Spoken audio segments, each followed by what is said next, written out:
currently -160 on the money line. Yu Darvish is going for the Padres, while Brian Wu will be going for the Mariners. And star receiver for the Chiefs, Rashee Rice, has officially been suspended for 6 games for his hit and run incident 2 years ago. Make a splash, earn some cash at Valley View Casino and Hotel on August 29th. One lucky winner will wave hello to cash, and more cash, or a spin for $100,000 during the 3 C's giveaway, only at San Diego's favorite casino.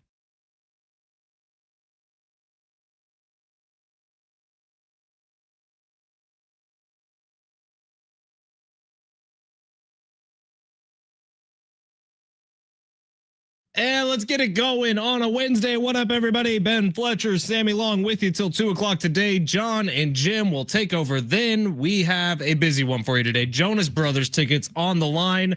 Sammy's long shots from yesterday still in play as of right now. We'll get an update from Sammy in just a second. Padres got the win yesterday in Seattle, evened up the series up there. They play again today at 1:10, so we'll be Padres heavy in hour number 1.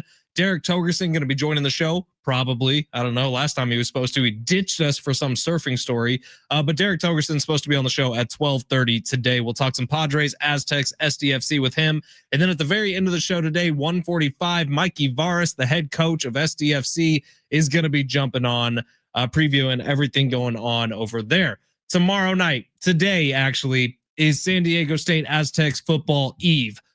We will be on the air essentially all day tomorrow leading up to that game. I'll be out doing pregame from 5 to 7 in the parking lot. If you're going to the game, please do stop by and say hi. John Schaefer, the voice of the Aztecs, alongside Rich Ornberger on the call tomorrow night against Stony Brook, 7 o'clock, Snapdragon Stadium. Should be a beautiful night for some football. Cannot wait for it, man. College football has been out of our lives for far too long. Last weekend was a nice little appetizer. This weekend, we get the full thing, and that gets going tomorrow night. Absolutely fired up about it. Can't wait for it. Stony Brook, look, I started my deep dive yesterday for this pregame show. Do not take Stony Brook lightly. They are a program that is in the turnaround mode. They were one of the most improved teams in all of college football a year ago. Billy Kosh took over a program that was abysmal, that went 0-10 the year before he got hired. And then Billy Kosh takes over. They were 8-4 a year ago, and they're supposed to be better this year. So not exactly a walkover FCS opponent for the Aztecs in game number 1. Can't wait for it, though, man. It's going to be fun to have some college football back and get our first look at this Aztecs team. Sammy Long, what needs to happen for long shots to cash once again today in your all tennis picks from yesterday? So Novak went over on games, which was very good for us this morning. I need Benjamin Bonzi right now, who is currently in his 3rd set. I need him to win. We need him to win this. So he needs to push it to a 5th set. That's what, unfortunately, he let the second one choke away. This is the guy who played Medvedev the other day, but we're sweating this very hard right now. It's actually, unfortunately, not on TV. And then if this comes through, we need Francis Tiafoe to get it done under 36.5 total games, which I feel very confident about. I'm quite okay with it not being on TV because instead we have is it Pegula? Pegula. Her match is on TV right now. I'm a fan. Ben Fletcher has his new favorite athlete. I think so, maybe. She's dynamic, man. The movements across the court, fantastic.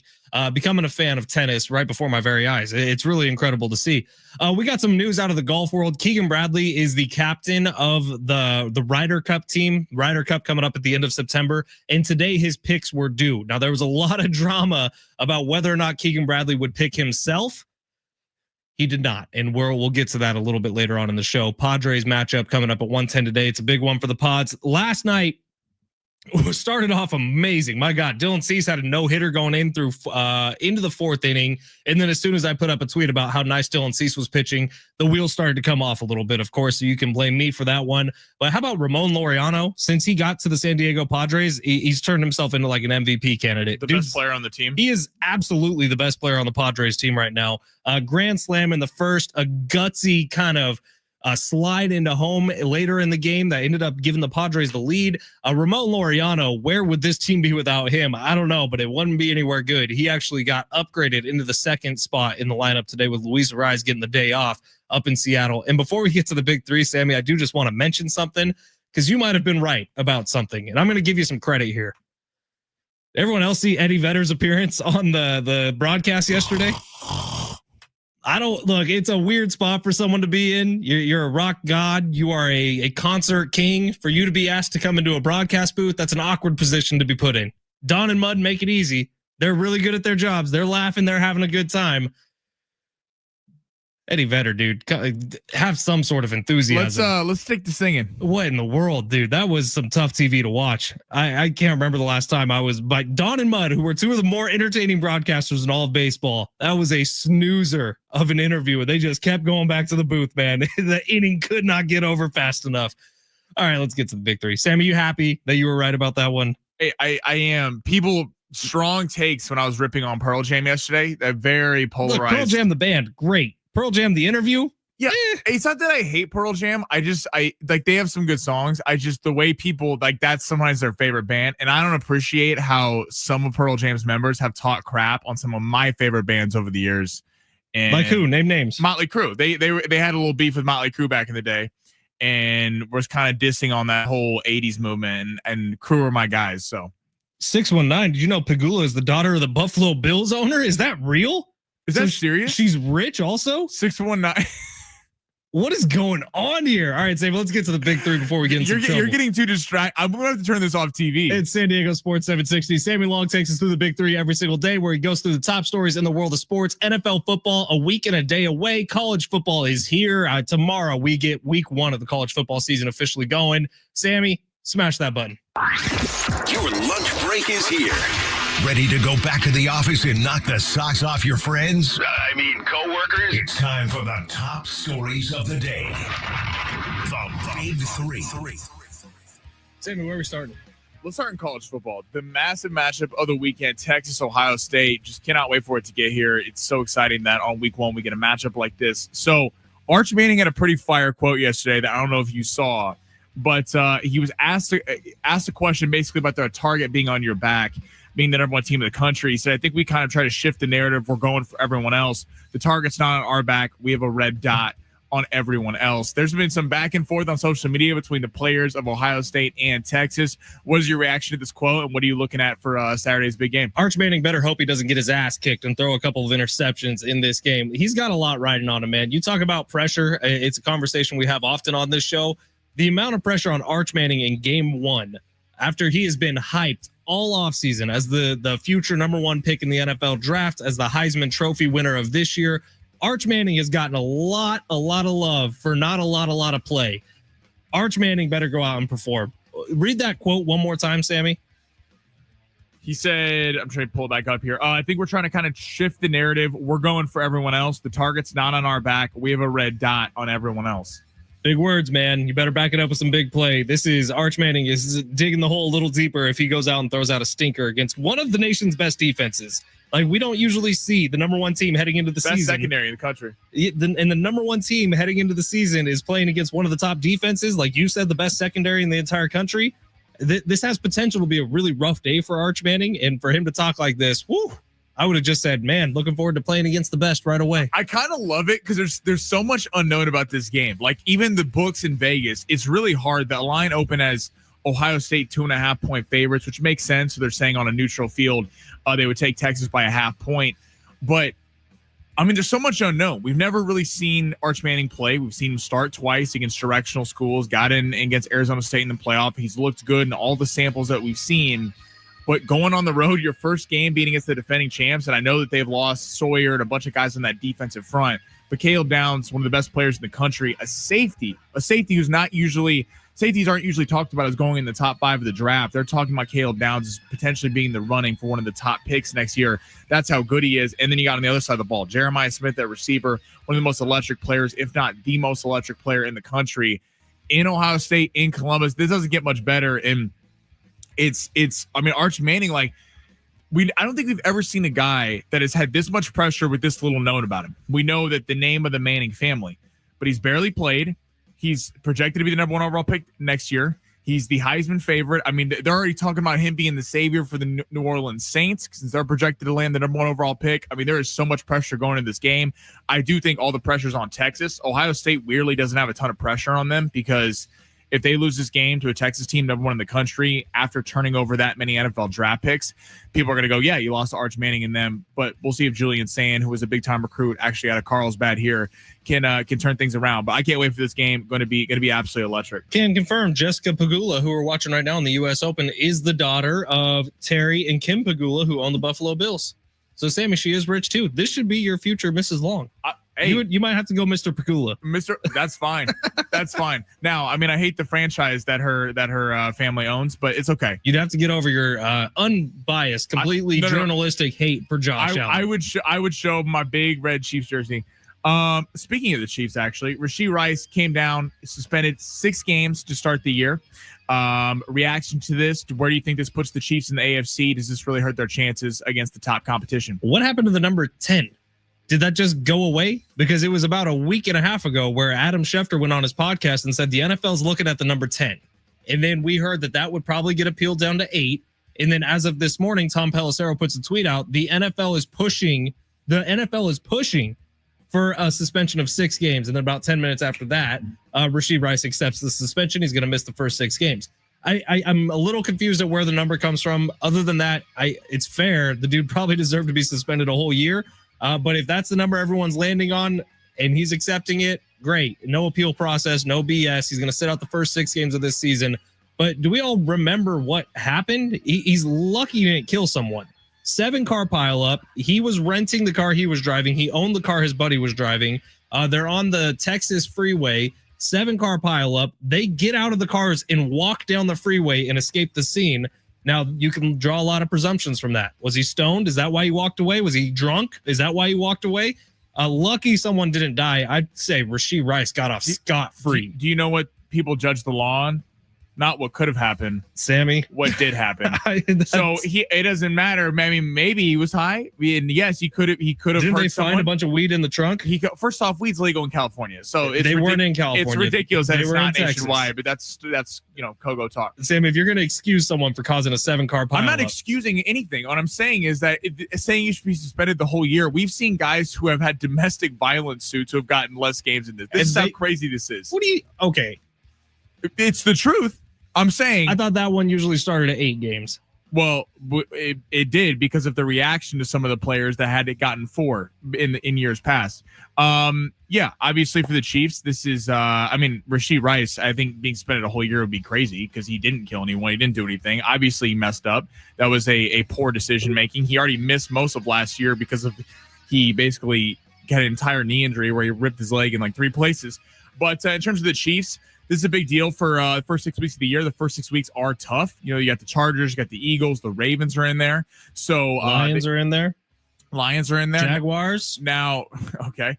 And now Xavier Worthy has really stepped up in the preseason. Looks really good. Jalen Royals, rookie out of Utah State, is going to be leaned on heavily to pick up the slack. Tyquan Thornton, coming over from Baylor in the Patriots before, has looked really good. So Chiefs got to not fall too far behind. I think they're going to be just fine. They played most of the season last year without him, but we'll get Rashee ready for the stretch run. Everything's going to be just fine, Ben Fletcher. Sammy texts me this morning, and I say, well, 6 games, that's rough considering your first 6 weeks. And he goes, #free Rashee. #free Rashee. Look, Rashee Rice is on my dynasty team. I care about him. I want him to have a lot of success, but. Hey, have you ever served in jury duty? Yes. You know what they tell you to do? I don't know. I've never actually gotten to the part where I'm deal with the facts. I've never deal in facts. That's I would like to actually get on a jury one day. I've never been admitted that far along. I would love to be on a jury, but you don't deal in hypotheticals, Fletch. So I don't like you accusing Rashee of anything or what could have happened. He is fine. He caused this 7-car. He said he was sorry. End of story. Those should be forgiven. He fled the scene. It's called a hit and run. Everyone makes mistakes. Ryder Cup, Keegan Bradley. So we had the ability to choose himself. He did not. So we're going with Thomas, Morikawa, Griffin, Young, Cantley, and Burns are all going to be on Team USA. Or is that who we could have picked, Fletch? They're all on the team. Okay, but yeah. Here's the good news. JJ Spawn and Xander Schauffele both on the team. 2 Aztecs representing Team USA in the Ryder Cup. Good news. I firmly believe Keegan Bradley should have picked himself. He's the number 8 U.S. player in the world right now, according to the World Golf Rankings. Keegan Bradley played in some of the best golf of his career this year. Now, he got picked to be the captain of this year's team last year when Keegan Bradley wasn't playing very good. And so the assumption was he would not be a player captain, which it would be the first time since Arnold Palmer way back when was a player captain on the Ryder Cup team. So it's not normal for a captain to also be playing. However, Keegan Bradley deserves to be in the field. He deserves to be playing on this team. You have a team full of nerds who are doing the analytics and a lot of the matchup-based stuff. And yeah, Keegan will have final say, but he could have done that and played at the same time. I think this is a mistake. I really do. Colin Morikawa has been really struggling, and he's going to be on the team. Sam Burns is really good, really talented young player, but was the second to final captain's pick. And I thought either of those guys should have been bounced for Keegan Bradley to be playing. I would probably say Colin Morikawa. The fact that Keegan's not playing, I think, is a little soft, if I'm being honest. I really like Keegan Bradley, and I think the noise just got too much for him. I think it was so many people who were leading the opposite direction saying, oh, it's going to be really tough for you to be captain and player at the same time. BS. No, it's not. Get out there. You don't think that, but he had said in a quote a couple weeks ago that if he didn't feel like he could give his best effort out there, he didn't want to put himself ahead of the team. You don't think that's kind of honorable? I think that he got a little scared. That's what I think happened. I think he thought that if he would have put his name in as one of the players and he didn't win his matchups or contribute to his part of the Ryder Cup, that people would have looked at him and been like, oh, you shouldn't have done both. So I think he got a little cold feet and was like, all right, well, the blame's going to get shifted here. But now it's the other way. If Colin Morikawa or Sam Burns plays like crap during the Ryder Cup, which is coming up at the end of September, all of a sudden everyone's going to be looking at Keegan would have done better.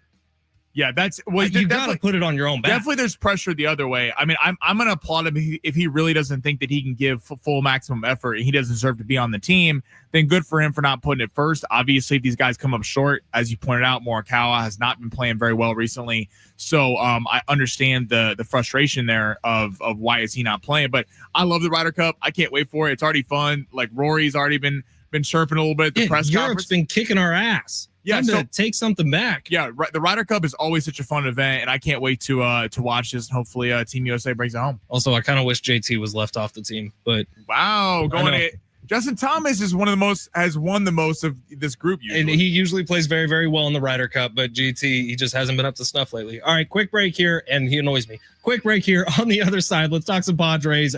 Luis Arraez heading to the bench for today. Is that a sign of things to come, potentially? Ramon Laureano moving up in the lineup. Let's talk about it. San Diego Sports 760 live on the iHeartRadio app.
Not only is the iHeartRadio Music Festival back, but it is coming up September 19th and 20th at the T-Mobile Arena in Las Vegas. 2 nights, 1 stage. Mariah Carey's going to be there. That's Sammy's favorite. Bryan Adams, Ed Sheeran, Tim McGraw, The Offspring, Maroon 5, many, many more. Buy tickets now at AXS.com. Get them now before they sell out. Your next chance to win tickets plus $1,000 spending money is going to happen at 1 o'clock right here on San Diego Sports 760.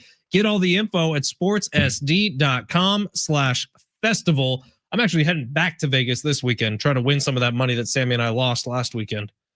Where you oh yeah, you're going to the Wizard of Oz, right? Yeah, we'll be down on the Strip. We're staying at Planet Hollywood, I do believe. And then we're going over to the Sphere Sunday morning, and we're going to see the Wizard of Oz. Are you going to be playing craps after I taught you craps, or are you going to go back to blackjack? I'll tell you what, I do really like craps. It's a big community involvement. Everybody's pulling the same direction. Where it's blackjack, fun. Every once in a while, you get someone at the table who's like criticizing you. Craps is a good time, man. I did try to convince my wife last night that I want to teach her how to play. Is she interested in it? She's interested in not $15 minimum bets for craps, but she's interested in learning. My thing is the roller. You can always tell by someone's eyes if they've rolled craps before. Like Fletch and I got a little bit of heater right before we left for Vegas. And then we saw this one woman throw the dice off the right side of the table, immediately had to dip out because that's not.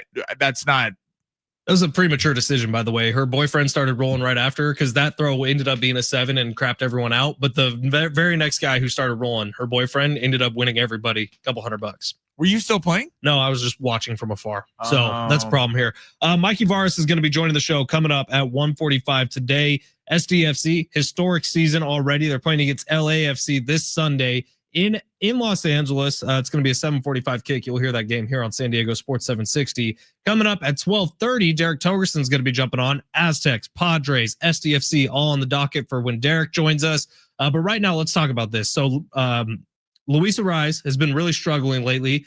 Luis Ariz today not in the lineup for the Padres when they get going at 1:10. Probably just an off day. Probably he's going to retain his starting spot. But interestingly, Ramon Laureano, who's been batting later in the lineup, is moving up to replace him today, batting second. Ramon Laureano has been the best Padres player since the trade deadline, not even close. Hits the grand slam yesterday, scores another run later on. Ramon Laureano in the 2-hole actually makes a lot of sense to me. I don't know if there's going to be some lineup shifting between now and October, but I feel like maybe there should be. Potentially taking Fernando out of the leadoff spot, see if you can get some of his juice back, putting Luis Ariz back in the leadoff spot where he's been for the majority of his career, and maybe Laureano sticks it too. I don't hate that at all. Well, yeah, I don't either. I mean, Laureano has been the most consistent guy and consistent with Pop. I mean, he hit the grand slam last night, but he has really been raking. I mean, even when the Padres got swept over in LA against the Dodgers, he was the one guy the Dodgers really could not pitch to. So Laureano's fantastic. Ariz is weird because you look at him and it's frustrating because he has not been hitting well. We all know this. It's been very publicized, but the one thing I will give Ariz is something that is kind of slept on a little bit is the guy does take 8, 9, 10 pitch counts. So if you're looking in the metrics, like this is probably why, you've heard the Padres be like, our inner metrics, he plays much better than, national MLB metrics.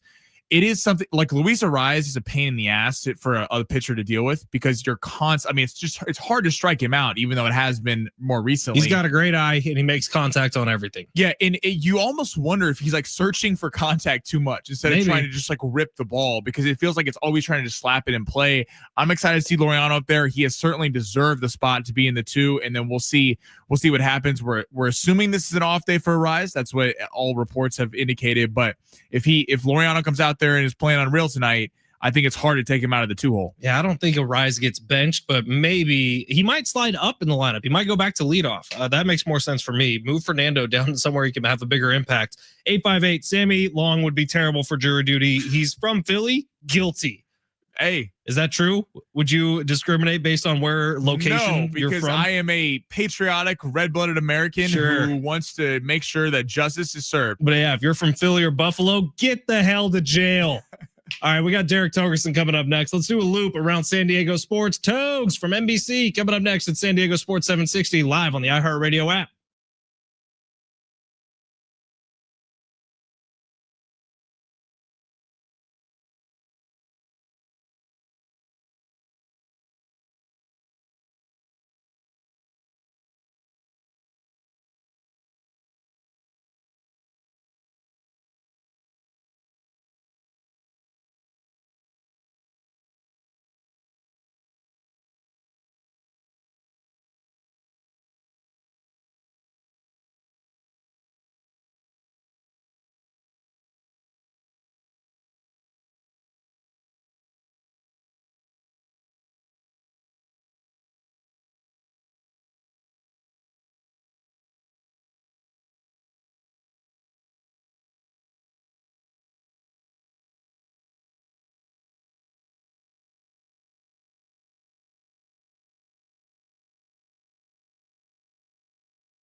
This sport is sponsored by the Jim Buttrell real estate team. Padres were able to get a win yesterday. The rubber match against Seattle get going here in around 40 minutes. Get going at 110. Yu Darvish, who brings in a record of 3-3 with a 5.36 ERA, taking on Brian Wu for the Mariners, who's 11-7 with a 2.94 ERA. In the big NFL news of the day, Rashee Rice has been suspended 6 games for the Kansas City Chiefs. Upside down your home, but you need to sell it. Jim Buttrell knows how to sell your home, wipe away your debt, and it won't cost you a dime. Go to jimcanhelp.com. Wipe away the debt, no cost to you. Go to jimcanhelp.com. DRE 011-54905.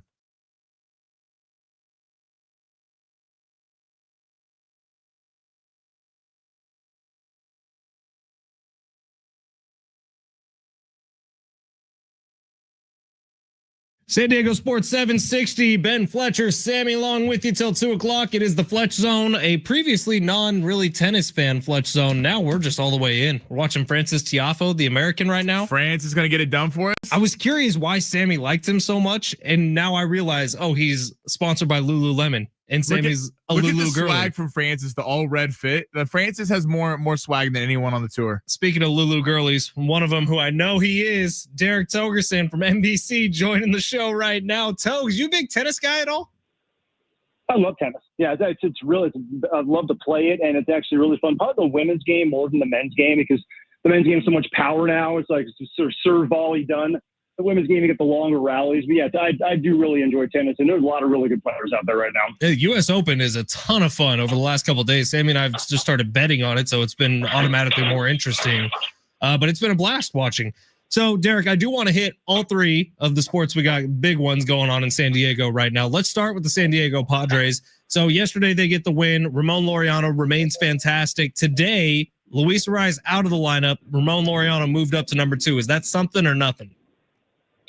That is, Louis probably moved the day off, and who else you going to move on? Who else has warranted a jump in the lineup? So I think that's probably circumstantial, but I will say this, if he handles it well, interesting to see they move another right-hander up there because they are facing right-hander Brian Wu today. That's just how hot Ramon Laureano's been. So if he handles this promotion in the lineup well, then maybe we will see more of a permanent thing. But yeah, if anybody else in the lineup, who is more deserving right now of a jump to get maybe a little bit higher of a look than Ramon Laureano. So I don't think it's a thing. I think it's a circumstantial, somebody getting a day off. I could actually probably see even, on Friday in Minnesota, Fernando Tatis Jr. getting a day off and Laureano hitting leadoff. You just don't know. The guy's been able to handle literally everything. I mean, the best player on the team is at the trade deadline. How would you assess how they played with the Dodgers, going 2-4 over the week, but we're able to get the series on over the weekend? How would you assess their play against the Dodgers? I thought obviously, and I think Gavin Sheets probably said it best, it was just a bad series up in LA. So you could probably write that one off as they're never going to play that poorly over a 3-game series again, or at least you hope they don't. Much more indicative of what they are capable of at Petco Park. And what's interesting was the Dodgers threw arguably their 3 best arms in Blake Snell, Tyler Glasnow, and Yoshinobu Yamamoto. And the Padres starting rotation arguably outpitched all 3 of them in Nick Pivetta, Yu Darvish, and Nestor Cortez. And that is without even having Michael King back in the mix. So what I do from that is if you get into a short series with those guys, the Dodgers you would think would be the team with the obvious starting pitching advantage. I don't necessarily think that's the case based on what we saw. So that was actually extremely encouraging. All right, Derek Togerson, NBC, joining us today. Derek, if you look at Aztecs football coming into this year, obviously last year, brand new, Sean Lewis gets to the program. Aztec Fest is all we hear about. Season doesn't go anywhere close to according to plan for the Aztecs. This year, I was looking at their schedule today. Look, it's going to be tough. There's some teams in the Mountain West who are really good. There's teams that got better. And even the team that's coming in tomorrow, traveling 3,000 miles to get here, Stony Brook is in this resurgence all of a sudden after a couple years ago going 0-10. San Diego State this year, what are your hopes for this team? How much better do you think it could get in year 2 of the Sean Lewis system? Well, it probably can't get a whole lot worse. So I think we're probably going to be looking at, respectfully speaking, but nothing went their way last year. And I think where you have to look first and foremost is the offensive line. I mean, they had injuries and they had ineffectiveness. They only had 9 scholarship offensive linemen last year. They got 15 this year. And they're arguably up and down a better group than last year. And Sean Lewis, as much as you want to talk about how fast they go on the skill possession guys and the process and speed of the quarterback, none of that matters if the guys up front aren't doing their job. So if the line is as dramatically improved as we have been seeing in practice and led to believe by the way the coaching staff is talking about them, then this could be a very good year. I'd say the ceiling for this team, probably 7 wins, which still, gets you to bowl eligibility. And in year 2, jumping up a 4-win improvement is actually, it's huge. It's absolutely huge. And I think they're absolutely capable of that. What do you make of Jaden Denegal coming over from Michigan? Didn't get a chance to play a lot there, but people are raving about him. What are your thoughts on Denegal going into the year? He's got a national championship ring. I like the guy already. I actually talked to Sean Lewis about him one of the early season press conferences. And what can a guy like that do when you bring in that kind of experience and has been to the top of the mountain? And he's like, you can rely on that guy. We don't know what kind of physical skill set he's going to have yet. But what we do know is the moment certainly is not going to be too big for him, having been where he has been and the games he has even been on the sidelines to watch. So you got a mature guy who maybe doesn't have a whole lot of starting experience, but he's got experience in the biggest of environments, in the biggest of games. So I expect maybe not huge numbers. What he's not going to do, though, is he's not going to turn the ball over. He's not going to make huge mistakes to set you back. He's not going to get you behind the sticks too many times and have that 2nd and 14. And then, pretty much at the defense's mercy. He's going to be a lot more efficient and effective, I think, than what we've seen. So maybe not spectacular, but definitely as solid as we've seen around San Diego State for a long time. Now, something that I know you love, Derek Togerson, is watching San Diegans stay in San Diego or even come back to San Diego in the case of a lot of the running back room for this Aztecs team. But guys like Lucky Sutton, Trey White, Tano Latuli, guys who have been in San Diego the entire time. Expectations, let's just go for those 3 guys right off the jump. For the 2025 Aztecs football season? I mean, as we all know, that guy, he's coming off that edge, and he had the massive start last year, and I think other teams just said, all right, that's the guy who's not going to beat us. So he started seeing, look at some of the tape. He's got double teams consistently. Occasionally he's getting chipped by a tight end or a running back, and then he's got a tackle and a guard is making sure he's always figuring out where that guy is. And they didn't have a secondary pass rusher. So his numbers kind of dipped at the end of the year because he showed everyone just how good he is. If they can find that secondary guy, maybe even a push up the middle, Trey's going to have a 15-sack year, and he's going to be in that, first 3 rounds of the NFL draft kind of conversation. So we know how good he is. Tano is a guy who's just kind of a sideline-to-sideline tackling machine guy who high energy, high effort. You love to see a guy like that on the field going just wherever where's the football? Tano, go get that guy. He's one of those kind of tackle hunters where you're not going to ever see him out of position. He's always going to be around the play. And then Lucky, I think we saw what he did at Cathedral Catholic, really hasn't had a whole lot of a chance to show that off. That game at Hawaii a couple of years ago kind of sticks out where he thought that might be where he starts to pop. I think this year, if it doesn't happen this year, then you'll probably see him, playing somewhere else because maybe it's not the scheme for him. But the talent obviously is there.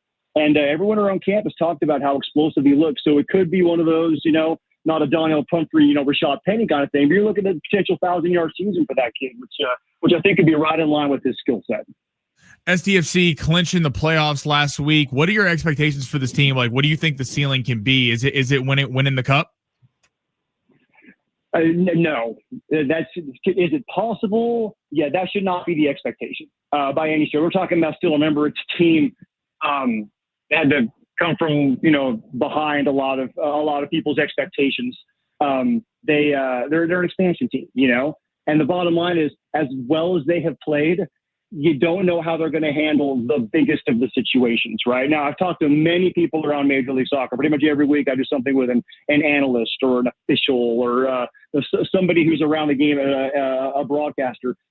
And to a person, they all say, like, they have not just exceeded expectations, but remember 2 years ago, St. Louis won the Western Conference and flamed out in the first round. They said, this does not remind them of that kind of a team because this team can beat you in multiple different ways.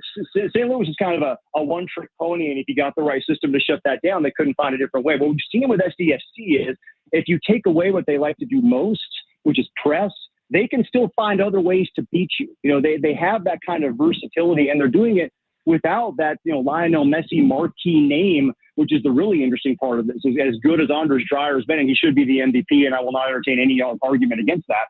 As good as he's been, he was a complete unknown to most American soccer fans before he got here. So he's turned into a star, but he certainly wasn't that guy everyone was going to hang the hat on early in the season. So Their ceiling is probably, they could probably win 2 or 3 matches in the playoffs.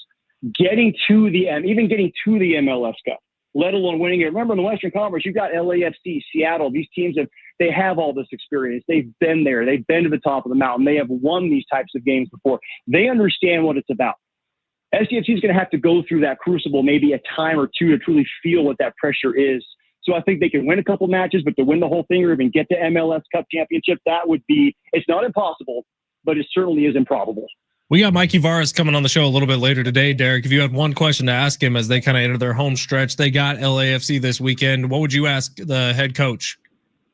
In what room in his house is he going to put his Coach of the Year trophy? Wow. Because right now it's him and everybody else. I mean, he's done what Mikey has done this year, and Tyler Heaps, the sporting director, and putting this roster together, but not just putting it together, but giving this team an identity.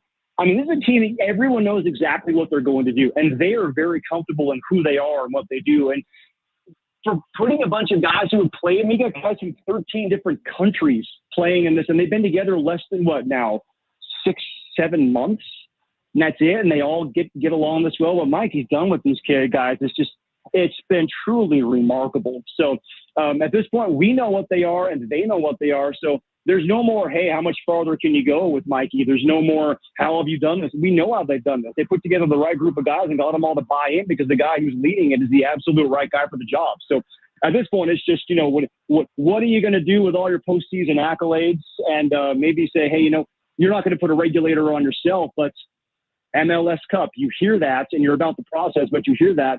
Do you feel differently about that word now than you did maybe before that season opener against the Galaxy? How realistic is that for you now? You're writing the interview for me. I like it, Derek. Hey, thank you for making up for earlier this week. Was the story worth it that you bailed on me and Sammy for? Yeah, I got to apologize for that one. I'm up shooting something with the Oceanside Museum of Arts and the Surf Museum. They have a really cool new surfing art display up there, and it's their biggest display space has been given to this. It's like 750 pieces from local artists that they got submitted to this. They have like the top 75 of them there. It's remarkable to see it. So I got caught up walking around shooting every single different piece of art. So go on and check out the exhibition. It's really cool. I'm going to have a supplemental one opening in mid-September over at the Surf Museum, where the actual board that Bethany Hamilton was riding when she was attacked by a tiger shark is there with the bite mark taken out of it. Like there's so much surfing history at this place. You don't even realize it's sitting right there in Oceanside. So I completely lost track of time shooting all this stuff. So thank you for giving me a chance to make a mea culpa and come back and be on the show today. It's all good. You nailed it. 3 sports in about 10 minutes and you nailed it all, Derek. Thank you. And you did send me a picture of that Bethany Hamilton surfboard. That thing's amazing. All right, we'll catch up with Togs. Goosebumps looking at it. Like it's crazy. Yeah, I can't imagine being in that situation. I would be very, very scared. Togs, thank you for stopping by. Good catching up with you as always. We'll talk soon, man. See you, fellas. All right, Derek Togerson, NBC7. Find him there. We're going to take a quick break. We are still live from yesterday's long shots, heading into today's long shots. Are we doubling up? I think so. Well, hell yeah, we're doubling up. San Diego Sports 760 live on the iHeartRadio app. Long shots coming up next.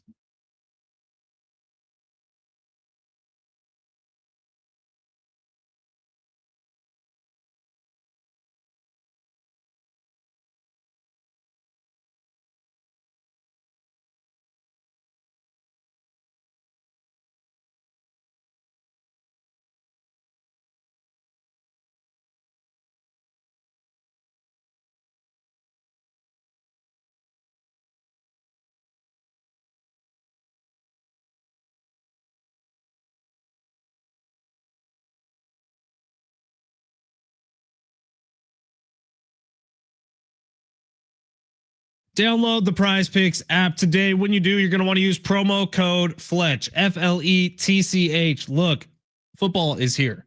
Football is 100% here in San Diego in professional ranks. We are about a week away from full-blown all steam ahead football, and Mahomes, Barkley, McCaffrey, Justin Jefferson, Josh Allen, all of them are ready for the season. Are you ready for the season? Well, you need to get ready. If you don't already have it, download the Prize Picks app today. Use promo code Fletch. You're going to get $50 in bonus lineups when you play your first $5 lineup. But you're like, Fletch, oh my God, what should my first $5 lineup be? No worries. Sammy Long's going to give you one coming up in about 5 minutes in Long Shots. Prize Picks is my favorite daily fantasy sports app. I've tried them all. Prize Picks is the one I've stuck with. Been with them since November of 2023. And in that time, I've won over $6,000 on Prize Picks. You could do the same thing if you got the skills. You can still double your money, even if your lineup isn't perfect. Prize Picks invented the flex play, and they did that for you.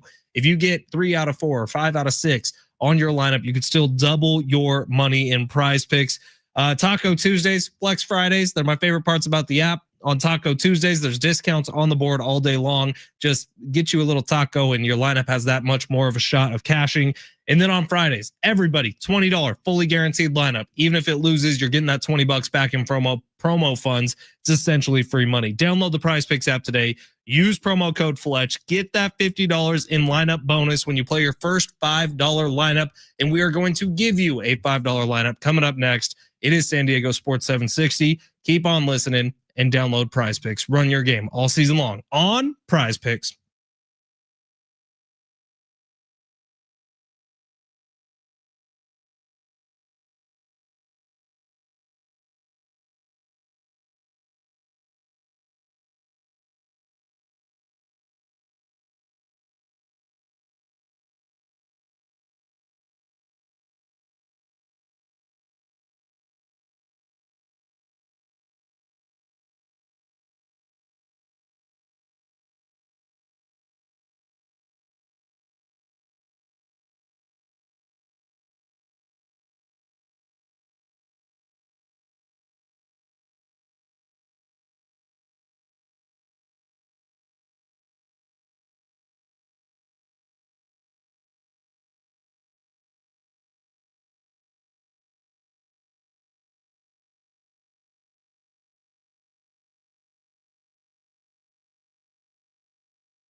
Download the free iHeartRadio app if you will. And when you're over there, why don't you just go ahead and add us to your presets? San Diego Sports 760, the Fletch Zone podcast. Add that to your presets so we are right there at the top every time you log into the app. Hey, if you like this show, if you want to support this show, that does really well with our bosses if we get more preset signups. So go ahead and do that on the free iHeartRadio app. Make it easy to find us every single day. And if you're just driving, you're listening on the car radio, so many of them already have the free iHeartRadio app on there. So go ahead and check that out as well. More content for you. Sammy, we are still live in Long Shots. Do you want to update everybody where we are with yesterday's lineup? Yes. So Novak came through. He lost the first set. He ended up winning like I told you he would, but he lost the first set and went over on games, which is very good for us. I'm trying to pull up right now. We got Bonzi is in the 34th game, I believe. Yeah, Bonzi's in the 34th game. So we need 6 more games from him. So or both of them. So we can either go to a tie break a match or a set point, excuse me, or if he wins, we're going to go. And then we need Tiafo, who's currently up 5-4. He's a set point away from winning right now to win in under 36.5 games. Well, I don't want to jinx it, but I like where we're at right now. I do too. Sammy is unreal with tennis picks. Are you going all tennis again today? So that was the debate. Do you want me to go all tennis? I have 3 tennis picks. I kind of feel like you should. I feel like until we lose, it needs to be all tennis. I think that's a good plan, and I am on board with it. So why don't we stop wasting time here? And I think Tiafo just won, right? Yes, we love to see that. We love to see that. All right, Sammy, smash the button. Let's get into it. Let's see. Underdogs? Nah, that's old. Those with a less than good chance of winning? Too wordy. Wait, he's all big time now, huh? It's time for Sammy's Long Shots. Hold on. Can't talk until I say the important stuff. Long Shots is presented by Circa Million and Circa Survivor. Now, go. All right, tennis boy. Let it rip. U.S. Open. Been fantastic to us. Been very kind. Again, we're pulling for Tiafo right now, and we need just one more set or a few more games for Bonzi to come through for us. All right, so I got 3-leg parlay right now. We're going to go 2 in the morning and 1 tonight. Carlos Alcaraz, 29.5. He's playing Mattia Bellucci. Now, Mattia Bellucci's got a very powerful left-handed serve. So he was actually working. Carlos Alcaraz was working with Martin Dam, who's actually playing Francis Tiafo right now. I don't. As far as Dam's in the tournament, we got to get that drop. He was working with a left-handed serve because it can be a little tricky to figure out sometimes. It's a very powerful serve, but that's really all this guy's got going for him. John McEnroe said it on Scott Van Pelt last night. When Carlos Alcaraz is on, there is not a better player in the world. And that's with all due respect to Yannick Sinner, Taylor Fritz, all these guys, Zverev. Carlos Alcaraz is fantastic. He's got power. He's a great serve. He's got amazing backhand. His forehand's fantastic. So we're going to go less than 29.5 total games. I feel like the big time serve for Bellucci's being a little bit blown out of proportion. I think Alcaraz gets it done pretty quickly. He got it done quickly the other night for us in his first round matchup. So that means he's very well rested. I think Carlos Alcaraz gets it done in less than 29.5 games. All right, then we're going to go to the women's side. Coco Gauff had an interesting one yesterday. She had a little bit of a scare and actually went into the third set. She did win. She's playing Donna Vicic. But so she has a new coach. Coco Gauff, as of a week ago, as of 7 days ago, changed her entire serve. So she had a little bit of problems with it 2 nights ago, but what she did was she found it in the third set. They want a little more power in her serve. She's been working with a serve coach, one of the great tennis coaches in the world, and who actually worked with Sabalenka, the number 1 player in the world, is now working with the number 3 player in Coco Gauff. So I think she's figured it out. It was she talked about she was nervous for her first match. Second one, she's going to be very comfortable playing in the night session there at Arthur Ashe Stadium. We're going to go less than 19.5 total games. I think Coco Gauff makes quick work of Donna Vekic and gets her out of there in 2 sets. I think the whole serve thing is being a little blown out of proportion again, and I think she's going to get it done pretty quickly. And then we're going to Alexander Zverev. This guy does not get talked about enough. He's the number 3 player in the world. He beats everyone except for Alcaraz and Sinner. He actually lost to Alcaraz in a final. He lost to Sinner in another final. But Zverev is a really talented player, and he talked about it when he won on the night session last night, Monday night. But he got done at 1 a.m. A big thing in tennis in these tournaments is sometimes these matches can go to like 2, 3, 4 in the morning if you're playing the night things, and it's a quick turnaround. It's tough to get it back. He talked about it in the post-match interview about how the fact that he was able to make quick work is a big deal. Get his sleep in, get rest. Zverev's got a powerful serve. I don't think he's a guy that, again, against anyone else besides Sinner or Alcaraz, he beats everyone. So less than 33.5 total games against Jacob firmly tomorrow morning. So to recap, Alexander Zverev, less than 33.5 total games. Coco Gauff, less than 19.5 total games. And Carlos Alcaraz, less than 29.5 tonight, night session on ESPN. So make sure to tune into that. Okay. Learning a lot about tennis here. I'm learning that you can just serve the ball into the net a bunch of times and still be tied. I'm learning that it's a double fault is where you lose. You can serve it in the net once. If you do it a second time, it's a double fault. But it seems like this dude who's playing against Tiafo every other time is serving it directly into the net. Just really taking advantage of that rule. Dam's another guy who's got a very powerful serve. We need Francis to come through here. He's won the first set, and then we need Bonzi. We need an update on Bonzi if you have that in front of you. I do, actually. I have it right here. Bonzi is up 3-2, but they're going back and forth, which is what we want. I mean, if I come through, am I the tennis prodigy? I think so. If you come through, we're going to have to start putting more money on this, is what I'm seeing. All right, we're going to take a quick break here. Hour number 2 is coming up next. Mikey Varas is stopping by in hour number 2. We actually got a couple tweet questions from SDFC fans that we will ask the coach coming up, and then get ready for their game against LAFC this weekend, which is going to be huge. And I think Togerson's absolutely right. This dude is about to win Coach of the Year. I wonder how that is going mentally for him. It is San Diego Sports 760. Quick break here. Get you our last thoughts before the Padres take on the Mariners coming up next. And we'll get into it in hour number 2. Lots of NFL talk coming your way. San Diego Sports 760 live on the iHeartRadio app.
Swiss Army knives have a lot of different components to them, large blades, corkscrews, can openers, bottle openers, wine openers, screwdrivers, key rings, scissors, multi-purpose knives, wood saw. I like to call Gary Cooper the Swiss Army knife of the real estate game. My guy does everything. Gary Cooper over at Mountain Trust Mortgage and Realty. Call him today, 858-376-1299, or visit him online at mountaintrustmortgage.com. Gary Cooper can sell your home. He can buy you a new home. Gary Cooper can refinance your loans.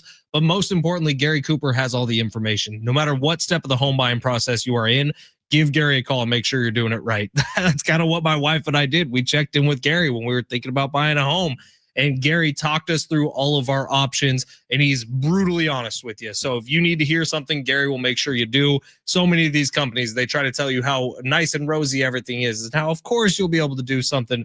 Gary Cooper tells you like it is. And he's going to make sure you don't spend $1 more than you need to spend. Call Gary Cooper today, 858-376-1299. This information is available to you, but only if you give him a call. Investment properties, selling your house, buying your family's home, the most important investment of your life. You want to make sure that you have somebody who's invested in it with you. That's exactly what Gary Cooper is. He cares, man. That's what sets him apart. He eliminates the smoke and the mirrors and the shell games when it comes to mortgages. He'll tell you why. When you call 5 different companies, you get 5 different answers. Give my friend Gary Cooper a call today, 858-376-1299, or visit him online at mountaintrustmortgage.com and let him know that Fletch sent you.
This board is sponsored by Progressive Insurance. Padres getting going here in about 8 minutes. Yu Darvish should be on the mound for the Pods, while Brian Wu will be going for the Mariners. Seattle is currently minus 155 on the money line. Progressive Insurance can help you protect your home, auto, boat, motorcycle, ATV, and RV, and more. And if something wasn't mentioned that you had in mind, find out if it can be covered at progressive.com or 1-800-PROGRESSIVE, because it probably can be.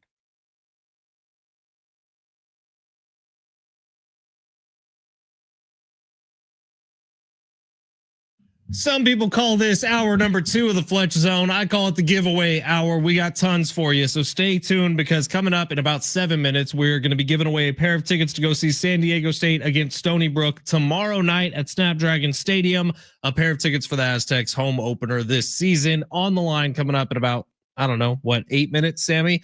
And then the very next segment, Jonas Brothers tickets for you. And then the very next segment after that, more Aztecs tickets to give away. We're like Oprah up in here, dude. You get Aztecs tickets. You get Jonas Brothers tickets. You get Aztecs tickets. We're giving them all out this hour, so don't go anywhere. Fun NFL talk coming up. Padres preview right now. Mikey Varas joining the show at 1:45. We got a busy hour, Sammy, so let's get right into it, because we got a big 3 to get to right now, where we go through the top stories in the world of sports. Padres playing in 6 minutes from right now. Yu Darvish on the mound. This is a big one for you, who pitched well against the Dodgers over the weekend. You're looking at Yu Darvish as he's like kind of reaching that point in his season where all of a sudden he's gotten into flow. He's getting into rhythm. Hopefully Yu Darvish can pull a stunner today. Did I hear you say the Mariners are favored in this one? They are. Brian Wu is a fantastic pitcher. This is the ace for them. They were minus 165. Some late money came in Vegas on the Padres, so it's minus 155 to the Mariners right now. Padres going with a little bit different lineup today, which I actually really like. Luis Arraez getting the day off. We'll see if that becomes a thing, right? Ramon Laureano has been the best Padres player so far. He rightfully so moves up in the lineup. He's going to be hitting second today with Luis Arraez given the day off. And we'll see if that's something that potentially sticks. I have a feeling it might be something. I don't know. I'm not saying Luis Arraez is automatically getting demoted or benched or anything, but I am saying if Ramon Laureano stays this hot, he needs to be near the top of the lineup. All right, let's get to the big 3 of hour number 2, where Sammy Long takes us through the top stories in the world of sports. Sammy, if you would, please smash that button. Your lunch break is here. Ready to go back to the office and knock the socks off your friends? Coworkers? It's time for the top stories of the day. The Big 3. Find us on YouTube at San Diego Sports 760, on X at Fletch and Sammy. Aztec tickets coming up in about 5 minutes, so stay tuned. Sammy, where are we starting hour number 2? We have to start with Bill Belichick. Did you see this, Fletch? My God, yes, I did. What is he doing? So Monday, their home opener against. I thought this was fake. Yeah, I thought this was AI. So the real story for North Carolina is they named a transfer quarterback, Gio Lopez, starting quarterback. You'd think oh great, that's the big story of the day out of North Carolina. No, Jordan Hudson, his girlfriend, is 24-year-old former cheerleader girlfriend. I think she's 25 now. Oh, she grew up.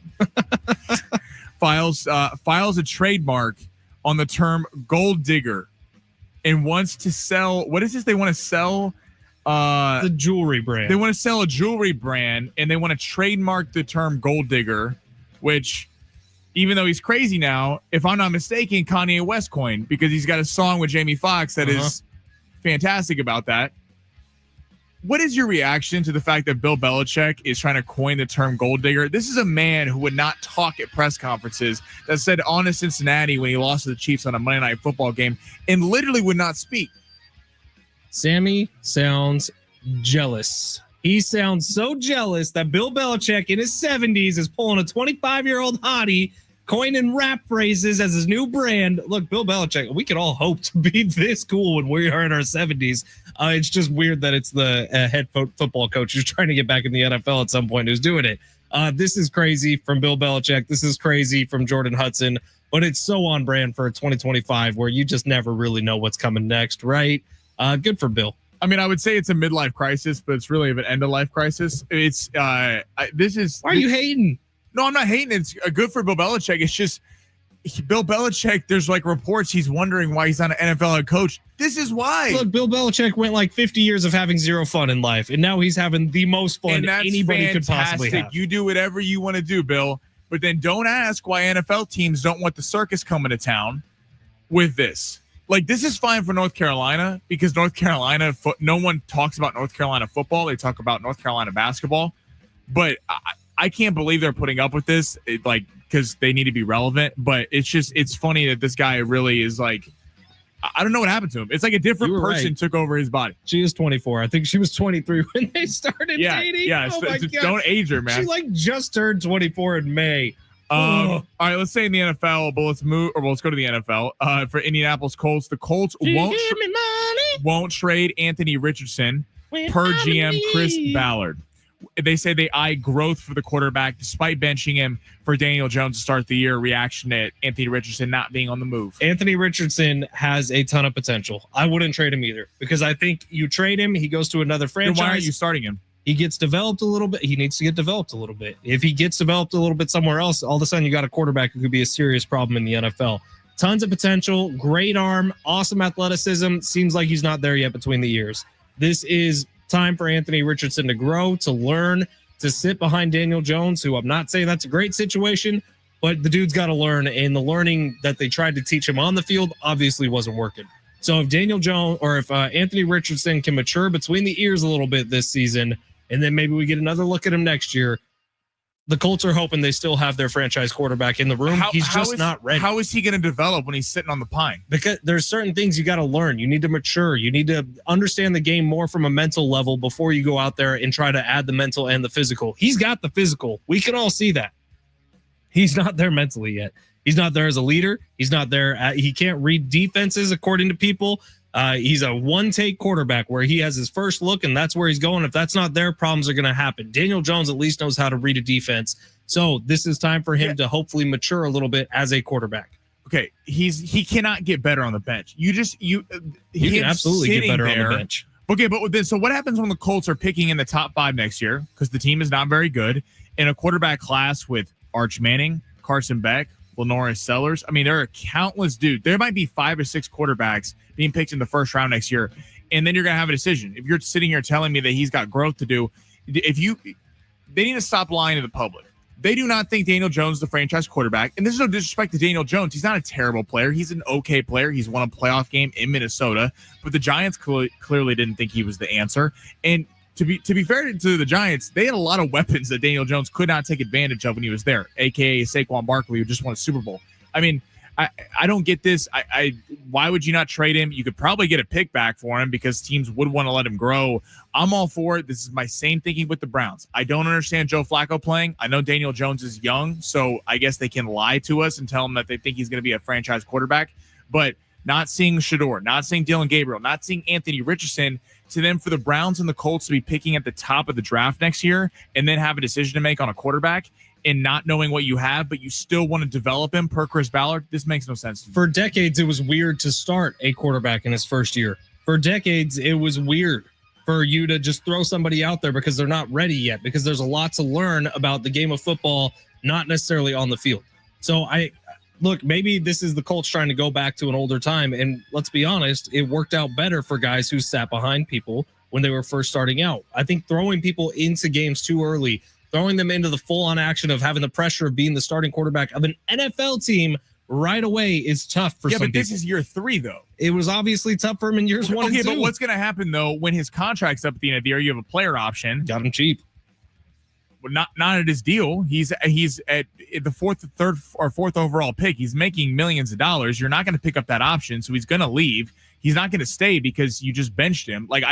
This is BS from the Colts about how they believe that he's the future of the franchise. This is a lot. Maybe Daniel Jones sucks 6 weeks in, and then Anthony Richardson gets to take over and show what he has. Let's actually go to the Texans. So Texans GM non-committal on star running back Joe Mixon playing this season, who was a Pro Bowl running back this year. Injury just cropped up a couple weeks ago. They thought he'd be back for week 1. Now all of a sudden they don't know if he's going to return. In a broader question, the Texans were the sexy pick last year to kind of go to the Super Bowl, surprised a lot of people. That didn't really pan out. What team do you think is being overlooked this year that is going to be the Washington Commanders of this season? That's a fun one. Okay, let's start with the Texans real quick. That running back room also has Nick Chubb on it, which Nick Chubb is my favorite pick in late rounds of fantasy football drafts this year, because if he can somehow return to form, we all saw the injury. We know how bad it was. but Joe Mixon not being there only helps that out if he's not. And I think, is Mixon starting on the PUP list? Yeah, he is. Yeah. Well, he's on the PUP list, but they don't know if he's going to return. He might not. It sounds like a pretty nagging injury, and he's getting older. In terms of a team who's going to come out of nowhere, I don't hate the Giants being that pick. Now, it's going to rely a lot on one of their quarterbacks really stepping up. And if it's Jameis, I don't think that's the answer. I think Russ can turn back the clock a little bit. And I think Jackson Dart has some real potential, and they got a freaking roster on him, man. So I could actually see the Giants. Now, they play in a much tougher conference than the Commanders did a year ago, or a much tougher division. But the Giants have a roster and a head coach that I have got a lot of faith in, and I could see them taking a big step forward. I'm going to go with the wild one. You're going to go with the Bears. We all know you. No. I'm going to go. Well, I do think the Bears could be successful, but I'm actually going to go with the Dallas Cowboys, and that is solely contingent on Micah Parsons being there. But to be fair to the Cowboys, it's easy to blast them. It's easy to rip them. It's the craziest show on not only in the NFL, but in all of sports. Like, if we look at this team purely from a perspective of on the field, last year they were terrible, but look at the injuries. Dak Prescott goes down. Trayvon Diggs, their second best player on defense, goes down. They're getting both those guys back, assuming Micah Parsons is going to be there, adding George Pickens to the fold, a real number 2 receiver behind CeeDee Lamb to take away some coverage from him. If one of these running backs can pop, they got a late round guy in the 6th round. It is an extremely tough division, so I'm not saying that they're going to win the division, but I could see the Cowboys in the playoff hunt, and they are a team that a couple years ago were pretty good. If they were to get in, they could win a game or two. If they could finally get over the hump of, will the Cowboys actually win a playoff game? If you look at them on paper, they are a pretty good team if they're fully healthy. We're going to stick with the NFL coming up next. Sammy, some breaking news I got for you right now. Bonzi just cashed over 40 games. All we need is Francis.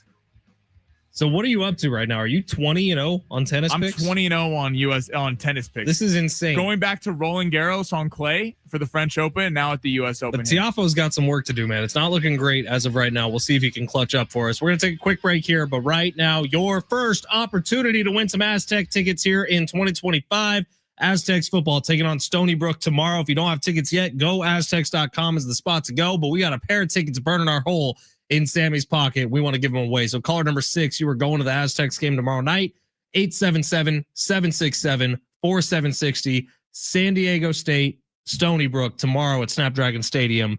Call right now. 877-767-4760. You are listening to San Diego Sports 760 live on the iHeartRadio app.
San Diego Sports 760. We all remember that one teacher who made a difference, who believed in us, who challenged us, or who just made learning fun. Now is your chance to say thank you in a big way with iHeartRadio's Thank a Teacher, powered by Donors Choose. Nominate an outstanding public school teacher today who's gone above and beyond for their students to win $5,000 to stock their classrooms with whatever they need. Today's teacher of the day, Karina Garcia, who teaches at Field Elementary School in San Diego. People told us she's a dynamic, dedicated teacher who works so hard to bring love and learning to the classroom. Congrats, Karina. You are in the running to win $5,000 for your classroom.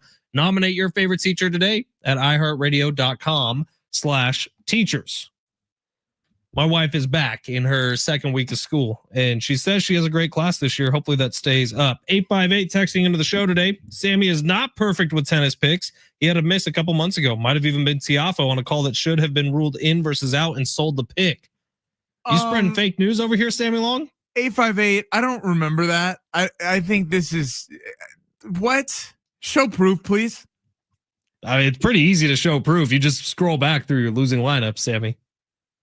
619 says Tiafoe sold the bag back on June 2nd. There you go. I have no recollection. How about of that. the receipts being pulled up by the text line? Zero recollection. You throw out fake news, you get caught right away.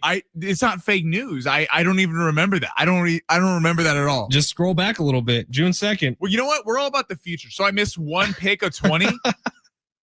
I don't even know where you came up with the number 20, but First I like off, it. You know my tennis picks have been fire. They have been fire. Francis needs to win this set right now. If you're riding with us, we really need a set win from Francis. But as Jonah Hill said in Superbad, the iconic movie, people don't forget.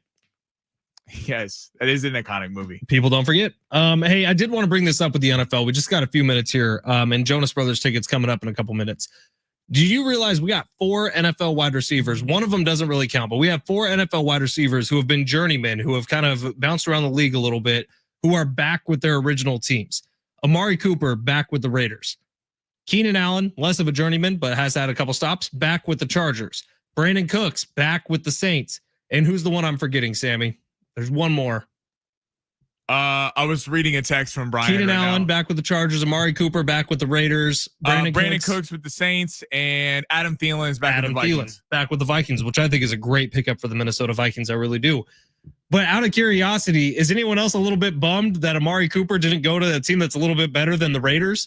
Like, I think Amari Cooper has some serious juice left, and Adam Thielen goes to a contender in the Minnesota Vikings, and I think he makes JJ McCarthy a lot better. Keenan Allen goes to a contender in the Chargers, and I think he obviously makes Justin Herbert a lot better. Some of Justin Herbert's best stats were with Keenan Allen as one of his wide receivers. But then Amari Cooper goes to the Raiders, and you're like, I mean, that's probably a 4th place team in the AFC West. Amari Cooper has some serious juice left to him.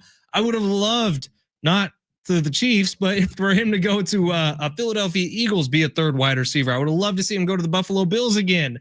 I just think Amari Cooper going to the Raiders, it's such a deflating move. Amari's interesting because forever everyone was talking about him to go to the Chargers. Before the Chargers got Keenan Allen, it was the logical choice. They missed Devontae Adams. You're relying heavily on Ladd McConkey to repeat the production that he had last year. And then with Trey Harris, the rookie out of Ole Miss, to be really good. I mean, him going to the Raiders, it's funny. We were talking about this yesterday a little bit. Like, no. Do I think the Raiders are a playoff team? No, because the division they play in is better. The Chiefs are better than them. The Broncos are better than them. And the Chargers are too. But like you look on paper, like Brock Bowers, Amari Cooper, Ashton Genty, Geno Smith, Pete Carroll, and head coach, like that's not a bad offense when you look on paper for that. Yeah, Keenan Allen makes a lot of sense. I keep hearing Chargers fans tell me about how he's going to save the team and why they're going to the Super Bowl. Dude, I love Keenan in fantasy this year. When he was with Justin Herbert, he was a target machine. If you're in a point per reception league, a PPR league, get yourself some Keenan Allen. By the way, the text line is spit roasting you right now, Sammy. I'm looking at okay, let's read these texts. All right. 619. I just want to make sure that we could check on Sammy's health and mental well-being. I just heard him say that he thought the Cowgirls could win a few games in the playoffs and could be dangerous. It is at this point you need to check in on a friend and make sure he's mentally okay, not crying out for help, as this take seems to indicate that he has lost his marble. Go Birds from Brian. Okay. Now he's an Eagle fan. Brian, I'm not saying they're better than the Eagles. I'm just saying if you look at them on paper, it's easy. It's like the Cowboys are a lot like the Lakers in the sense, and the Yankees. Of if you are not a Laker fan, if you're not a Cowboy fan, if you're not a Yankee fan, people don't generally like those teams because they're in your face a lot. They're on a lot of press. And I'm saying if you take away everything for the Cowboys, if they firmly stay healthy, and 100% that what I said is contingent on Micah Parsons being there. Micah Parsons is not there. Erase everything I just said. But the Cowboys could be an interesting team that gets in the wild card. 619. Yannick Sinner sold the bag on the 23rd. I don't remember any of this. Sammy is just a liar. Any of this. You forget all your losses. You only think about your wins. I'm a positive guy. I'm always thinking towards the future. I don't remember Yannick Sinner selling the bag on the 23rd. The text line remembers. They got the receipts pulling up. 949 says Amari Cooper is going to retire. This isn't like a one-day contract thing with the Raiders. 949. Amari has no love for the game. It's his 9 to 5. Look, Amari Cooper is still talented, though, man. I would have liked to see him. That sounds like a 49ers. Cowboy fan when he quit on the sideline on the 4th and 12 against the Eagles. Maybe. 619 saying June 3rd. So did you lose him back-to-back days? Sammy. This is wrong. Sammy. You know what? You need to tweet at us this because I don't believe you right now. Yeah, send screenshots. That'll make Sammy feel better. Send screenshots proving that he's been lying. Pixar didn't happen. My guy is talking about how badly he wants to be on a jury. You're just getting found out in the court of public opinion right now, dude. No, I'm not getting found out. I have won so many tennis picks that maybe 1 or 2 slips through. Okay. Maybe. You know, we've cashed so much that maybe 1 gets by. You're like a John Jones right now saying you're undefeated the whole time you have a loss on your record. Gambling is it's like being on a cruise ship. You know, sometimes it's really sunny and it's beautiful and you're sitting out on the deck and there's no choppy waters. And then sometimes it's like Wolf of Wall Street when they're trying to get to Switzerland to get the money in. And you don't know S about chop, bro. And you don't know S about chop and you don't know if you're going to make it. It's about riding through the waves and making sure you get to shore. And that's what Papa Bear Sammy has done for you. Papa Bear all year. 858. Haha. Got him. You got, bro. Just deal with it. All right. Coming up next, we'll get back to the NFL. Right now, your opportunity to win some Jonas Brothers tickets. Look, if you don't want them, I promise you your family does. If you got young kids or a wife who's into them, Jonas Brothers tickets on the line right now. They are playing. You look like a guy who would really be front row at Jonas Brothers. Dude, I don't mind me some Jonas Brothers. September 4th, North Island Credit Union Amphitheater. Tickets and info at Ticketmaster.com. If you want to win them, we're going to give them to caller number 7. We all got that? 7-877-767-4760. Your chance to go see the Jonas Brothers with a 4-pack of tickets right now. 877-767-4760. Back to the NFL we go. It's San Diego Sports 760 live on the iHeartRadio app.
It's Fletch for Prize Picks. Preseason football underway. College football is here. Don't miss out on any of the action on Prize Picks. Use promo code Fletch when you download the app. Get $50 in lineups after you play your first $5 lineup. Here is a $5 lineup, just gift wrapped it and handed to you. It's all tennis. Carlos Alcaraz, less than 29.5 games later on tonight. Alexander Zverev, less than 33.5 games. And then Coco Gauff, less than 19.5 games. Brought to you by Sammy Long, who is our tennis savant here on the show. The world feels right. It's like the axis has been corrected and we are back in order now that football is back. Justin Jefferson, Saquon Barkley, Josh Allen, Patrick Mahomes, they're all ready to rock for 2025. Are you? Download the Prize Picks app today. Use promo code Fletch. Just go player stat projections, more than or less than on 2 to 6 players. For every game this football season, you can win up to 2,000 times your cash. Prize Picks is my favorite daily fantasy sports app. I love playing it. I have been since November of 2023, and it's the best way for you to win real money this football season here in California. So what are you waiting for? Download the Prize Picks app today. Use promo code Fletch. Get $50 in lineups after you play your first $5 lineup. Prize Picks. Run your game with promo code Fletch.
The sport is sponsored by Progressive Insurance. Padres Mariners currently in the top of the second.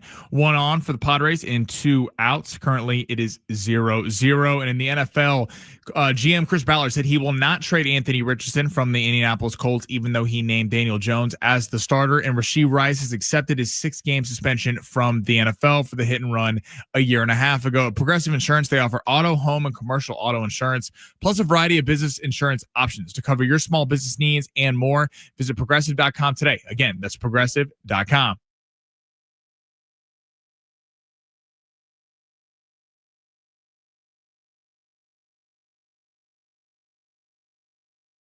San Diego Sports 760, Ben Fletcher, Sammy Long with you. John and Jim will take over at 2 o'clock today. We still got a lot of show left. We got Aztecs football tickets for tomorrow night at Snapdragon Stadium against Stony Brook to give away. We will do that within the next 6 minutes. And then at 1:45 today, The head coach of SDFC, potential coach of the year in Major League Soccer, Mikey Varas, is going to be joining the show coming up at 1:45. Can't wait for that. We'll preview his match with LAFC coming up this weekend. Sammy, we got some good news going on here in the world of tennis. Tiafoe looks like he's getting the job done. Yes, Tiafoe won his second set, so if he wins his third one, we are good. And by the way, the text line is coming to my defense a little bit. 858 says, Sammy hasn't lost a tennis wager since 1730. How about that?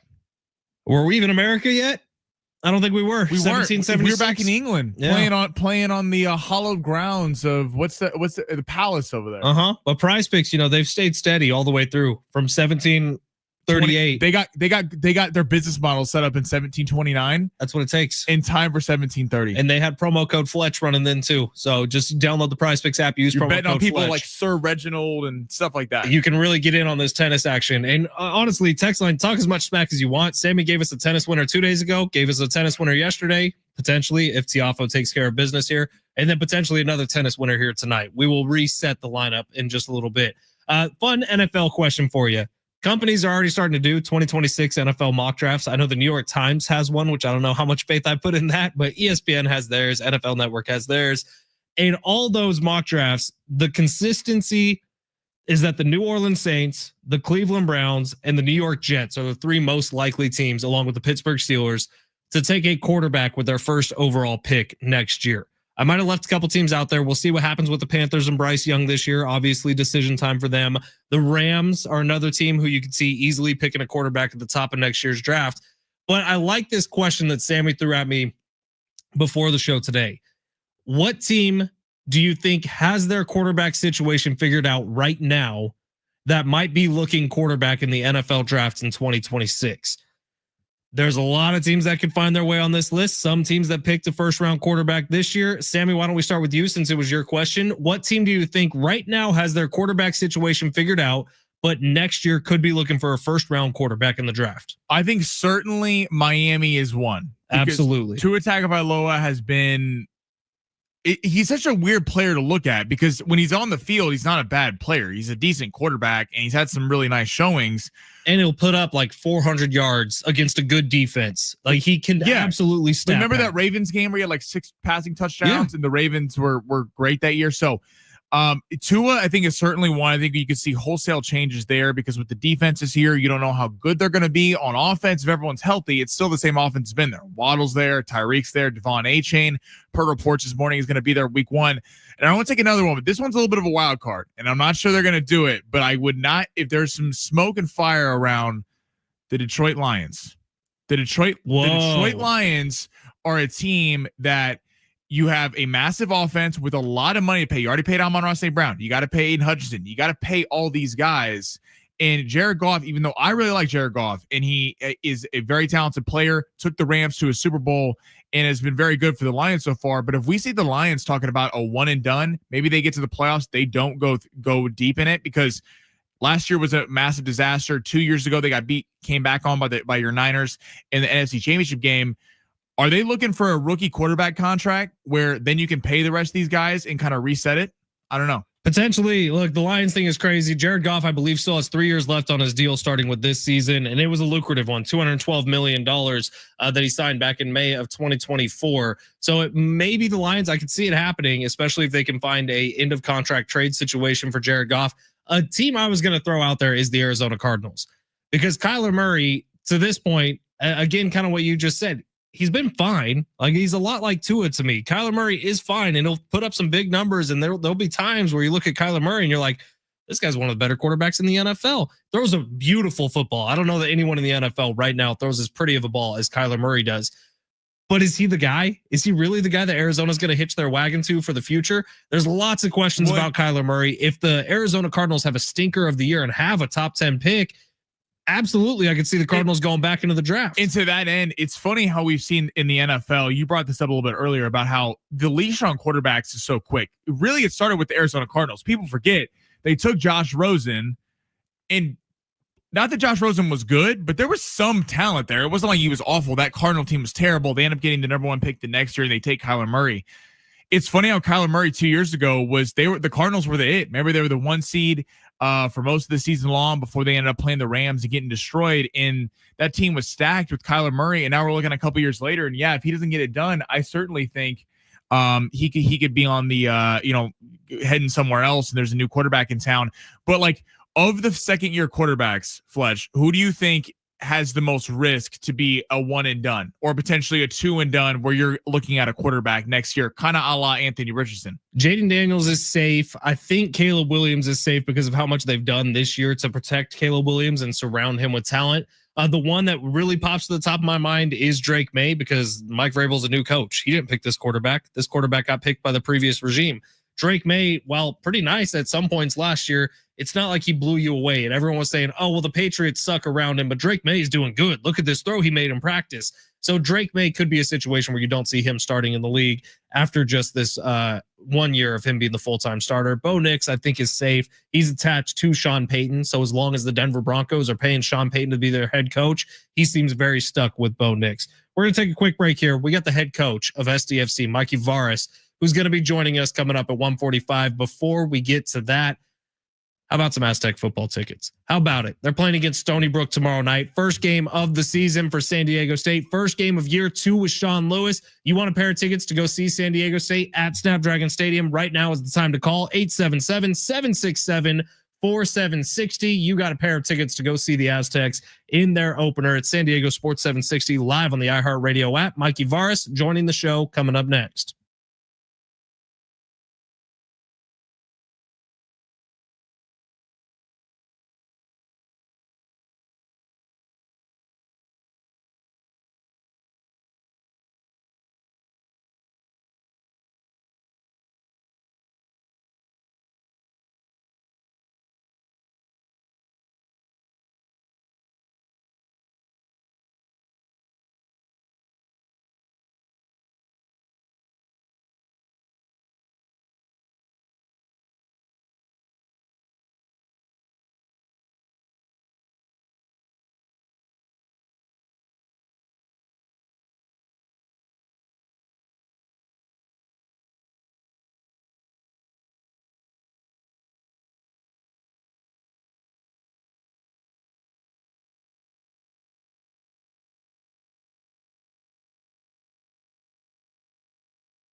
San Diego Sports 760 on a Wednesday. John and Jim have Aztecs tickets to give away every single hour on their show today too. So if you missed out on ours, make sure you keep listening from 2 to 6 today. John and Jim will be giving them away as well. But SDFC back on the pitch this weekend on Sunday, taking on LAFC, who actually is a record holder for a record that SDFC has in their sights. 57 total points by LAFC in 2018 is the most ever for an expansion team.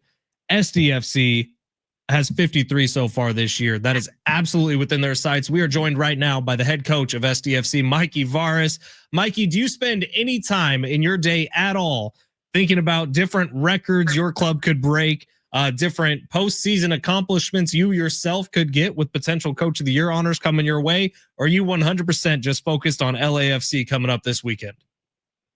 I mean, when people ask me, of course, I answer the question. So that's technically, I guess you could say, thinking about it, but not on my own. The math is pretty simple for me. We want the 3 points that are in front of us every week. And those are the points that we think about. So every day we come in here, it's about preparing ourselves to give ourselves the best chance of winning those 3 points for the team. Can you speak to what it means? Not just saying SDFC. Luca De La Torre got called up to the U.S. men's national team. What does that really mean for you guys in the locker room? I mean, it's first of all, it's great for Luca. It shows that Luca's been doing well and that he's developing with us. It's also just a great indication for the team, right? Because you're only as good as your teammates allow you to be. And I think I want to say we have 10 or 11 national team call-ups going in between the U20s and senior teams. So we take a lot of pride in that because we're a development club and we want to push guys as far as we can. You beat LAFC earlier this year, 3-2 in San Diego. This time you're going up on their turf. What challenges are they going to pose to you guys this weekend, and what are you going to be able to do to overcome it? Well, they're a top team, well coached, and they're really well organized defensively. A team that's really solid. They don't give up a lot. They also like to have the ball, so they're going to present a challenge in terms of having the quality that they have. Defending wise, they're very structured. I think at the end of the day, when they're attacking open spaces, that's where they're at their best with the front three really being a dynamic front three. So, and then on top of that, it's their home game. They've been on the road for a little bit, so the atmosphere is going to be incredible. This will be a very, very intense game, and we're all looking forward to it. Coach, you guys got 6 games left, including that LAFC game match. But after you guys clinched the postseason last week, how do you keep the team focused and making sure they're still playing good football on their way to the postseason? It's just remembering why we even have the possibility of standing in the position that we stand, and that was the mentality from day one of showing up every day and squeezing as much out of ourselves as possible to give to the team and to the project. And if we do that, we know that we give ourselves the best chances of having success in a sport and a life where nothing is guaranteed to, right? And just reminding ourselves that that's what's gotten us into this position, and that's the mentality we're gonna ride through the rest of this season. Now, LAFC has some serious juice behind them this year. Obviously, SDFC has some juice behind them. And I know there's a little drama about some fans from San Diego making their way up to LA. The environment this weekend, have you done anything extra preparing the guys for a potentially really hostile environment as you make your way up to LA? No, we've just focused on being technically, tactically, and mentally prepared for what will be a very exciting game. These are the games that we love.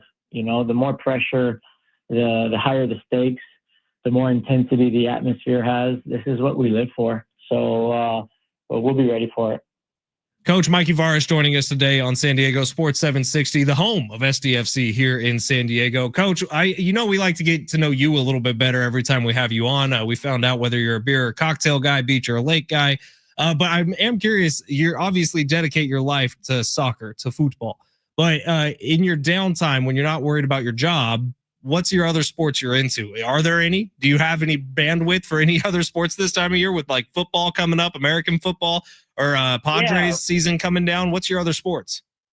Yeah, I mean, listen, I grew up in the Bay, so I'm a Warriors fan. I love basketball, especially playoff basketball. I think playoff football is a lot of fun too. Growing up a Niner fan, and then in terms of baseball, like I'm in San Diego, and for me, it's all about making San Diego shine. So I'm all in with the Padres. I really want them to do well, and although I can't follow every single second of it, definitely rooting for anything that makes the city shine. Coach, I knew I liked you. I've known, and I like the style of football you coach. I like how fast paced it is. Everything you've said about the Right to Dream Academy and the development you start from really when kids are 10, 11 years old in the game of soccer. It's incredible. I've known I've liked you for a long time, Coach Mikey Varas, but the fact that you are a San Francisco 49ers fan, I think it makes me love you. Coach, you just gave Fletcher the biggest head there is now. Oh, the smile on my face, Mikey. You don't even know. Congratulations on being a Niners fan. If you're long suffering like myself, we haven't had a Super Bowl in my freaking lifetime. Maybe this is the year. Are you a fan of Brock Purdy, Coach? How deep does this go? Yeah, of course, man. He's, I mean, talk about just how unpredictable life can be, and just by being a hard worker, treating people well, but being a great teammate at the same time, waiting for your moment and then seizing the moment. I think his story is a story that should inspire a lot of people in their daily lives. There's a lot of Anders Dreyer and Brock Purdy, a guy that MLS fans at least didn't really know a whole lot about. He comes over, first season in. It's looking like MVP odds are available for him. Anders has been incredible. It's been fun to watch Brock Purdy grow up as well. Coach Mikey Varas, thank you for the time today. Good luck this weekend against against LAFC, excuse me. And bring home that win, man. Come on back to San Diego with a dub over LA. Nothing that San Diegans like better than that. Appreciate it. We'll be going for it. Mikey Varas, head coach of San Diego FC, joining us today. I knew I liked that guy, Sammy. I knew I loved him. All right, we need to get an update from Sammy before we get off the air today. John and Jim are going to have more tickets for Aztecs football coming up tomorrow night, all show long. Sammy, where are we at with long shots as of right now? We are, I believe France is in his third set. I believe it's 3-2. They're about to show us right now. It's 3-4. We need Tiafo to come back right now to clutch up for long shots. I was hoping this would be over by the time we got off the air. How about Coach being a Niner fan? How about it? You know, it's good people, man. That's what we are, Niners fans. You put good people in big possessions, good thing happens, right? And good things are happening right now with SDFC. Good things are going to happen for the 49ers this year. That's just I just hope, you know, I believe in SDFC to actually close the show though. That's what I have more faith. Like I think Coach could really become a Chiefs fan, you know, closers, winners. That's what we expect here in San Diego. I don't know if we should be shooting for a Niner team that, you know, in the biggest moments it feels like they don't come through. Have fun with your wide receiver being on the sideline for the first 6 You know games. what I love? That you're getting all our scraps with Sky Moore and Marquez Valdez-Scantling. We're out of here. John and Jim are coming up next. John and Jim will have tickets to give away every hour for Aztecs football. Make sure you stay tuned. It is San Diego Sports 760. Thank you for being here. We will talk to you tomorrow. Ben Fletcher, Sammy Long, we out.